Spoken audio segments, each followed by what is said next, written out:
Yo, what's good? It's your man 100 Grand Ross with The Rock Never Stops. Today I want to dive in on Klay Thompson and what he needs to do to rebuild his value in his upcoming free agency. I want to dive into that in this video. If you enjoy it, smash the like button for me, for real. Hit subscribe and the bell for notifications. All the love and support. I definitely appreciate sharing this video. Definitely improves the algorithms and supports the channel if you enjoy it. So please do. Let me just start off by saying, look, we all love Klay. And we all love Klay like the family member, the friend that you grew up with. But sometimes you get to a point as you grow up, you begin to evolve and you begin to grow past the type of relationship that you used to have with somebody. And you still love them for the nostalgia's sake, for the relationship that you used to have, the fun times, the laughs, the jokes. But eventually you grow up and you move on. The reality is nothing lasts forever, and very few times do things last the test of a lifetime. I think the core, Stephen Curry, Draymond Green, Klay Thompson, are going to be friends forever. Andre Iguodala, these guys will be in touch with one another, hanging out, going to each other's birthday bashes for the rest of their lives. And they should be. That bond should never be broken. But in the world of professional sports, the bond to your organization is not a personal one. It rarely ever is.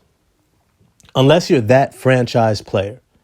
And even then, at times, organizations say, We saw what the Bulls did with Michael Jordan. Saw what the Knicks did with Patrick Ewing. Saw even what the Houston Rockets did with Hakeem Olajuwon. Teams move on. The Lakers moved on from Shaq. Right? Very rarely do you get Dirk staying for a full career, especially in this day and age, with the Dallas Mavericks, or Kobe with the Los Angeles Lakers. There's times that they wanted to leave, and there's times when the organization may have been better off moving on from them. But it's to say that the idea that something's going to last forever just because we want it to is a myth. It's not a part of the reality in terms of what we have seen consistently in the NBA. But it does not mean that a player like Klay Thompson cannot maintain his value. And if he plays his cards right, can maintain his value for this franchise, staying on this team, which I believe still maximizes his long-term potential as a player. You see, I don't think there's another team he can go to. Maybe a team like the Los Angeles Lakers, but he's going to get paid a lot less. Or a team like the Philadelphia 76ers, but he's going to get paid a lot less. These teams could definitely use him. But there's only one team that's going to let him be Klay when that moment comes. And when I say let him be Klay, I mean the guy who gets it going and they go, oh, yeah, we've seen this before. Go ahead, cook. But the thing that Klay has to begin to recognize is that he can't start games anticipating that he's going to be old Klay nonstop cooking. And this is the major transition. One, he's no longer who he was, but it does not mean that who he can be is not extremely valuable, especially to a winning organization. Just look at Max Strus. He's invaluable to the Cleveland Cavaliers right now. And he's somebody who Klay Thompson should be modeling his game after right now. You see, Klay has never been the playmaker. He's never been the shot creator. He's been somebody who is an amazing catch and shoot performer. Someone who has a lightning quick release, great efficiency for the majority of his career, and the ability to hit big shots and heat up in an incredible way. And at 6'7", he's extremely hard to contest with that release and that size. But here's the thing. For Klay to maximize that, he has to lean into it. And the first step to do that is going to be that he has to increase his assists and his passing. He has to become a guy that is willing to let go of the ball as fast as he is to shoot it. meaning he has to be just as willing to recognize that he doesn't have the shot and get rid of that ball as fast as he recognizes he does have the shot and shoots the ball. And this is something that the best shooters figure out early. Duncan Robinson, Max Strus, Buddy Hield. They have a very simplified shot package. They catch, they're on the move. They look to see if there's an open window to shoot. If there is, they let it go. That's their job. If it's not, they look at, is it a hard closeout taking away this window where I can pump fake and attack off one dribble or two to get all the way to the rim?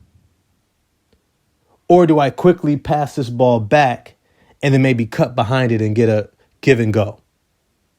Do I take one dribble and kick it out, drawing that second defender, and somebody else has a good shot? But their package is extremely simple. Catch and shoot, catch and go, catch and pass. They're not trying to necessarily be a shot creator. And a shot creator is the difference between Buddy Hield and Devin Booker. Devin Booker will get the ball and he'll dribble.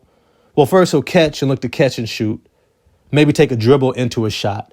But if he doesn't have it, he has that handle and that lateral mobility and quickness and footwork to be able to give you a little shake, give you a move, create an angle, get to the rim or get to a shot. It's a big difference. Big difference. There's a different talent level to be able to do that. But here's the thing. Just because you can't do that doesn't mean that you can't be a starting player for an NBA Finals championship team. Max Strus was just in the finals with the Miami Heat, playing huge minutes. Look at somebody like Kentavious Caldwell-Pope. You look at guys even like Michael Porter Jr. These are guys who have very simple shot packages. And that's the first move that Klay needs to make. The second move is that he has to become a better teammate. Look, Jonathan Kuminga is on the rise. If you saw my previous video, you understand that his stardom is emerging. There's no denying it any longer. It's too bright. It's too vivid. It's in our face. He's a star. But what do stars need more than ever? They need guys around them who make the game easy. And Klay Thompson is someone who spent a career making the game easy for Stephen Curry. His shooting ability created so much space that it made it almost impossible for teams to stay with both of them. Now, Klay has the opportunity to do that for a second upcoming star, which is Jonathan Kuminga. If he can begin to build chemistry with Jonathan Kuminga, as he has with Steph, as he has with Draymond, then he's going to have the ability to continue to add to his value to this team. And when I say value, you have to understand Max Strus is getting paid somewhere around $15 million. Duncan Robinson is getting paid somewhere around $18 million, right? Buddy Hield, I believe, well, he just got traded. Let me see. He's getting paid $19 million. With the Golden State Warriors, he has the opportunity to probably work himself up to about $20 million. I don't think they're going to go much higher than that, and I don't think that they should.